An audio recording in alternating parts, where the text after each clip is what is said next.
As a therapist, I used to believe that I should always be seen to be happy and bubbly, and that being open and honest about my own challenges would make me be seen to be a bit incompetent, maybe. But that all changed when I started to open up about my own struggles with grief. And today I want to share my story about another struggle and offer some thoughts to those of you who are going through a similar thing. I still remember the first day it happened, and it felt like it literally happened overnight. A few years ago, I woke up one morning with this really heavy feeling. I had no desire to get out of bed, didn't want to even shower or brush my teeth. I sat back on the bed and the tears just ran down my face. At first, I put it down to grief from losing a parent a few years before, but I started to feel a bit better about that, so it didn't really make any sense to me. I'd also suffered concussion after a bad fall, so I wasn't sure if that was the cause or maybe both. Every day was the same, waking up crying and nothing cheered me up. I'd wake up the next day hoping it would be different, but it wasn't. Ordinarily, a walk would help me to reset, especially walking up a steep hill with that view. Always did the trick of regaining this "I've got this" mindset. But I felt hopeless and I couldn't shake it off. It went on and on. So I spoke to a couple of friends. They reassured me that everyone was feeling like that through the pandemic, but it wasn't just that. Then a friend had told me that she had experienced a similar thing a few years ago, and she encouraged me to talk to my doctor about it. So I managed to book a phone call with my new doctor's surgery. We recently moved. The doctor was so lovely, kind, empathetic, and she gave me the time to explain how I was really feeling. So we decided between us that I would start HRT and I would start on the lowest dose. I started to feel a bit better soon after talking to her, but then I reckon it was a couple of weeks before I started to feel like myself again. I only took it for around about a year, but I couldn't believe how much difference it made to my mood.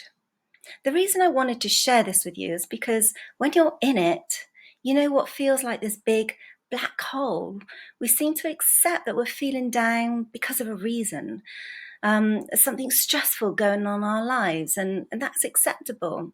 And we can feel so low that it feels impossible to reach out and talk about it. Like the words wouldn't even come out my mouth. It's never occurred to me that this was perimenopause. And yes, it was a tricky time with one thing and another, but I had no clue back then about the impact that stress has on us when we're going through the menopause transition. What's concerning now is the amount of women that feel like they can no longer cope when they have stressful situations like sick parents, the loss of a parent, going through a marriage breakup, or problems with their kids, financial problems, ever increasing mortgage, whilst feeling down, anxious, or knackered because our hormones are all unbalanced and depleting. Then, on top of all of that, trying to hold down a career. Some women will barely notice the transition, but if your stress levels are high, then you might be feeling this way too. If this is you, here's a few things to consider. Talk through your options with the GP. If you're not happy, ask to see a different GP. Then consider confiding in your manager at work or HR person. Explain what you're struggling with and see how they can support you. Home life. Talk openly and honestly what you're struggling to cope with. And we often expect our partners to be mind readers. They can't help if they don't understand what we're going through. If you don't have that support at home, think about what could help you. Could it be help with the school runs? Maybe it could be that you could eat out once or twice in the week. When we're stressed, we tend to lose that clarity. Give yourself some time out to plan and think about what sort of things are really going to help you. Do you need to learn how to say no?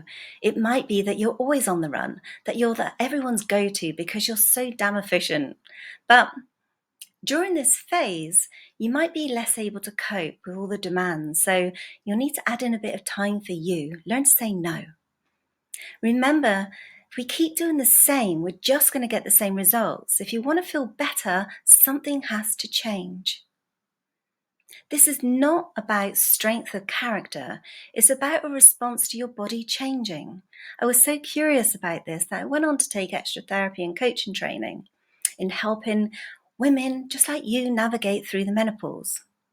So, I'm going to be sharing more posts and videos about this and what we can do to help. So, if this interests you, make sure you follow my page. All right, thanks for listening and bye for now.